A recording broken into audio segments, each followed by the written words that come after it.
Okay, hey folks, it's your buddy Mike Messier. Very unexpected, unusual Mike's Instant Movie Review. Here's to it.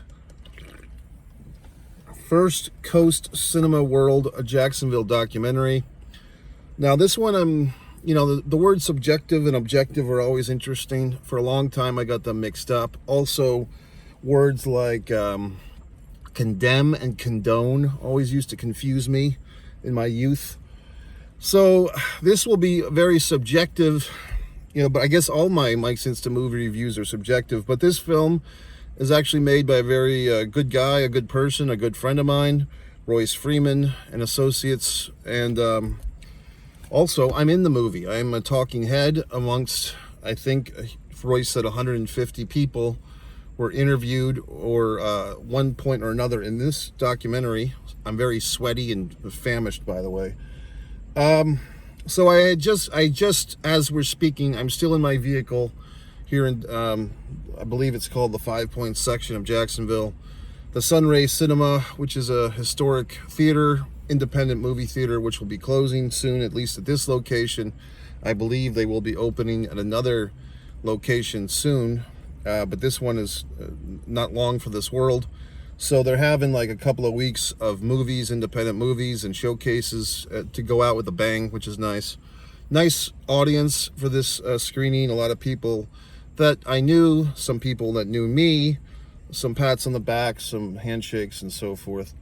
So let's talk about this movie. And like I said, subjective, objective, what can I tell you? I'll do my best to give a fair and honest review of the proceedings.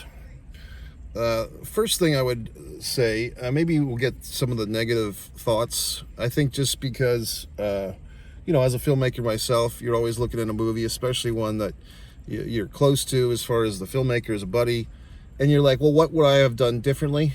What would have I have done different? I think just a couple of things. Some of the interview subjects, the framing was a little tight on the face, I think, for me, and maybe that's just self-conscious, but I do know that the room that we used for my interview, which I actually suggested, was a very small room, so we did have good audio, but the framing was very tight. So also just the self-consciousness of seeing yourself on a regulation movie theater screen where you're very up close and personal. It's a bit intimate. A lot of the other people had really good lighting, though. This one particular lady, a theater owner, Creative Veins Theater in Jacksonville, she had a wonderful setup. She was very, and also probably a nicer face than mine, no offense to me, but angular, and just the shadows of her shot was really good. A few other people I thought were a little tight, but I also know, like I said, given the situation, the circumstances, this is documentary filmmaking. It's not a Anne Hathaway fashion show. Also, what else? Audio was very clean. Audio was very good, which is nice. The dance of the doc, the challenge with the documentary, and what I find the most difficult thing of documentary films, especially at the independent level, especially at times when people are featuring their colleagues, their friends, the people they want to be on the good side with, is a lack of conflict. I do feel like this doc, for my personal preferences, had perhaps a lack of conflict. There's a story, there's a cohesive story, but there's really not a bad guy per se. Maybe just a lack of resources, a lack of millionaire producers throwing out money to Jacksonville artisans to make their movies. Maybe that's a adversary. Maybe the lack of statewide tax credits in the state of Florida for film and TV, maybe that's an adversary.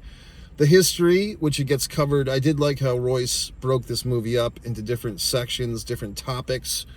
The history of filmmaking in Jacksonville is actually quite incredible, and I think this documentary did a nice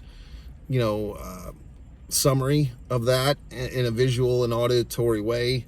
African American or black filmmakers were very big in Jacksonville, very accomplished. We're going on 100 years now, ago, which is impressive. I've heard a story that Jacksonville, Florida, believe it or not, could have been, instead of Hollywood, California, like the original Queen City of filmmaking, or the capital city of filmmaking, except Christian, religious people did not want these actors and film people in their state or in their city. I've heard that. I don't think that issue was explored in this doc, unless I phased out, unless I'm forgetting something. There was a lot of verbiage going on at the time. In the actual auditorium tonight, there were some people that were kind of latecomers.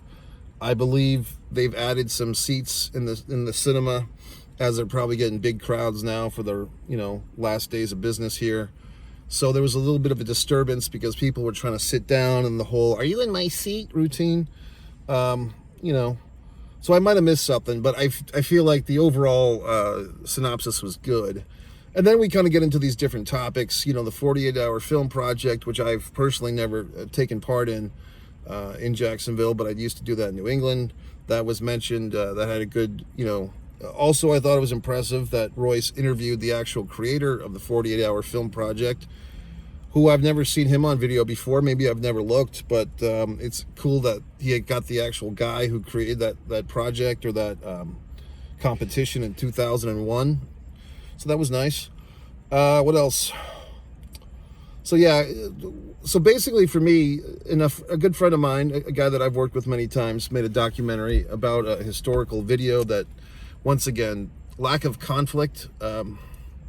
I like conflict, you know what I mean? Like the best documentaries, in my opinion, capturing the Freedmans. There's going to be a bad guy. There's going to be a story. There's going to be what the fuck happened. What was somebody trying to do that somebody didn't want them to do, and etc. And those three cliche conflicts: man versus man, like Rocky versus Apollo, man versus nature. You could say Castaway, Tom Hanks. And man versus himself, which you could probably say, a lot of movies. So I don't know what this would be. It's a documentary, so it is a bit different. I know that. What else did I like about it? I mean, watching the movie, and this is where, should you go see this movie? Should you go not?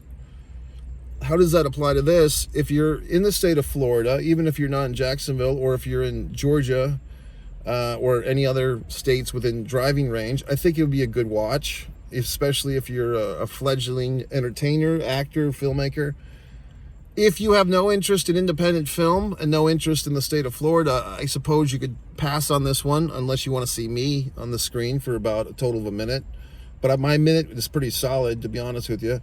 I know when I did my interview, which is about a year ago or so at this point, maybe 2 years ago, I do feel like I remember going into that interview thinking about this same type of thing. Like, I don't know if Royce is going to have much conflict in his documentary, so let me see if I can leave him a few breadcrumbs.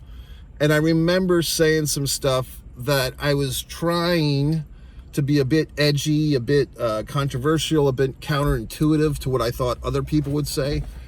None of that stuff really made the doc. It's probably for the best. So thanks to Royce, because I would probably look like the one asshole among all the nice people. But I do remember throwing some stuff out there, not throwing anyone under the bus as an individual, but just circumstances and so forth. And just I remember bitching about something about the movie Everything Everywhere All at Once. Like, I was taking great issue with that movie, which had nothing to do with Jacksonville at all. But I do remember I had some things that were not as upbeat and happy as the stuff that got quoted from me, which is good, probably.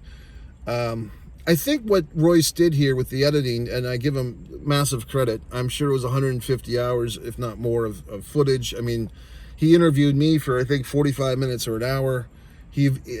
I was thinking it was like a total of like 60 talking heads. The number 150 came up. I'm not sure what it was, but it was quite a number of people speaking. If he did 30 minutes, 15 minutes, an hour, whatever he did for each interview subject, I mean, this is a massive labor of love with no immediate payoff, no guarantee of distribution. So a tip of the drink. This is something that I liked and something that I didn't like simultaneously. What Royce was able to do with his editing very smoothly. And I know that Royce's father is a filmmaker. He was in this movie as well. I'm not sure if the father helped him with the editing or whatever, however that worked. Basically, you have one person who's like starting a thought or a sentence, and then either mid-sentence or, mid-paragraph, that same type of thought gets finished or moved forward by another speaker. You've seen that in documentaries. This was very well done with that, especially with the amount of people and the variety of people. That was very, very well done.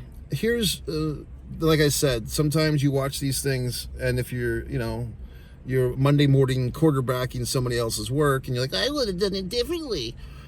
I maybe would have, if there was any differing opinions on certain topics, and some of this was done, I will say that, but I guess I would have pushed it a little bit more. If people had different perspectives that were disagreeable to each other, some of that was done, not a whole lot. I probably personally would have pushed it a little bit more.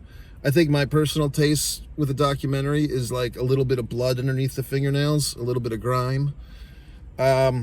This movie, I think it's more like a good feel good thing. Like if you are in Jacksonville, if you ever lived here, if you're thinking about living here, I think if I had seen this movie 5 years ago before I moved here, I would have been all excited to come here and move here.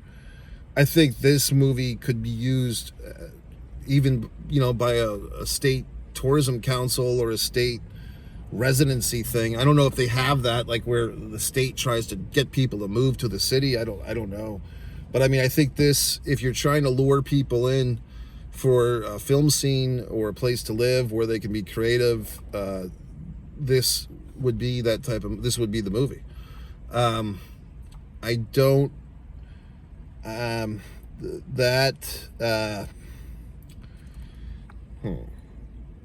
so that's good.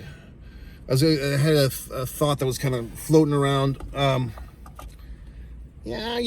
liked it. I mean, there's also the thing of when you're watching a film like this and you kind of know some of the people that are in it and you know yourself and you're in it, you have these moments of reflection. Am I the problem? Like you have your Taylor Swift moment or whatever the fuck of self-reflection.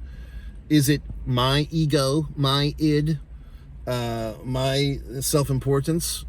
Should I be more giving? I don't know, I mean, I feel like I'm a giving individual.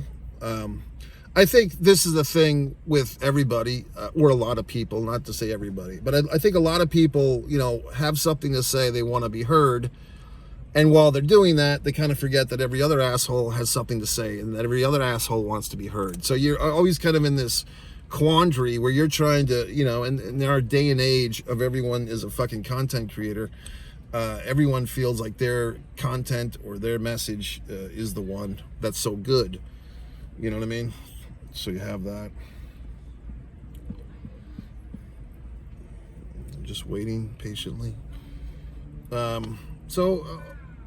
Just overall, but like I said, I think as far as the doc goes, the other thing is that a lot of times, various local projects, short films, feature-length films are mentioned in this documentary, and here's another delicate dance. How much do you show of that footage and how much do you not? I mean, because if you're going to show like a ton of footage from other people's completed works, then you're going from documentary to just like a video of other videos, you know what I mean? Just so he doesn't really do that. He kind of errs on the side, Royce being he, errors on the side of maybe less footage from completed works. So you kind of get little slivers and little shots of things that the people are kind of referencing, stories from the set, so to speak. But it's kind of like if you don't have enough of that material to view as an audience member, unless you've seen all these short films or feature films that were made in Jacksonville, kind of hard to know, were these movies good or were they entertaining? And I guess, in a sense, you could take this documentary and sit there and, if you actually had a streaming copy or a hard copy, you could watch and like cross-reference all this stuff. I mean, that's why I said if you were going to move to Jacksonville anytime soon and a good portion of these people were still around, you could use this documentary to kind of look up this person, look up that person, see their films. That's kind of a good resource. At some point, like kind of the thought that came to my mind as I was watching this movie, I kind of got reminded of like the high school and the college, yearbooks, which at the time, I don't even think my high school had a video yearbook. I know that my college did. And at the time, you kind of didn't think it was, the college one I'm talking about, didn't think it was that well made, didn't think it was that well done. But upon reflection, it's like, wow, I'm really glad that thing exists, because it's a moment of time with people that you might never see again. Some of them have passed away. And you're like, I'm really glad that this documentary of my college days is out there. And with this movie, it's not a college, it's real life, it's real people. But you do feel very sentimental even watching it, because you're like, you know what? By the time another year comes and goes, there might be a few people in this thing that are no longer with us, or 10 years from now, or maybe me. Maybe I'll be the dead one. So it's very exciting to know that this historical footage exists, and to an extent, there's all these interviews with other people. So very nice. And Royce, to his credit, gave me a nice shout out at the end of the event, and we'll probably be showing his movie as a special bonus to the Avalonia Festival of Short Films, etc. And I think in the time between now that I saw it for the first time and this time that I'll see it again, I will further reflect and contemplate this documentary. I do feel it's good that Royce has done this. In the wrestling parlance, verbiage, it's a total babyface move.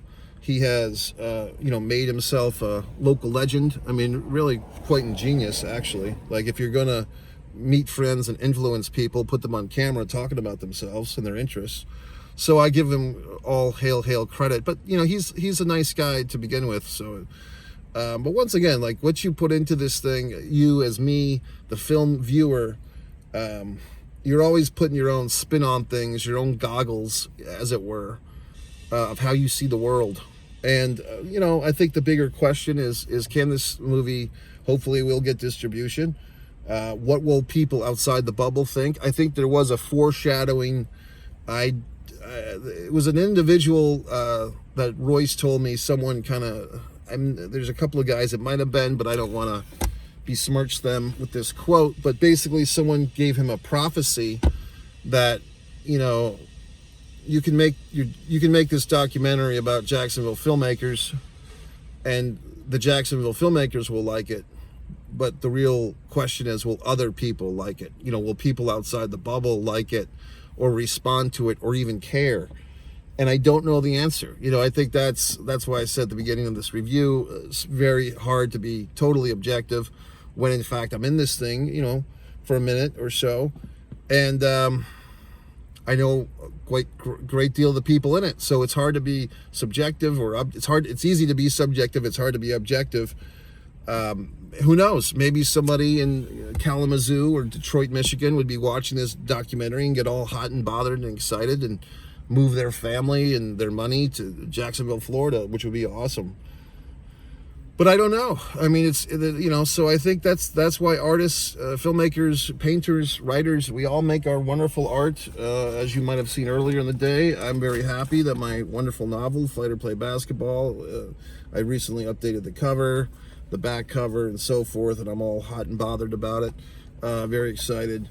And so on and so forth. So once again, congratulations, Royce. This has been contemplative Mike's Instant Movie Review. I thought thoroughly about this one. People were nice at the theater, saying, Mike, keep up with your Mike's Instant Movie Reviews. What they may not know is I've been banished from FB World, no longer on there. So hopefully this creep behind me now is, Jesus Christ. So hopefully, I'm going to get out of here. This individual looks like a sociopath. So people hopefully will see that I'm not on Facebook anymore. I've been officially banned But anyway, have a good week.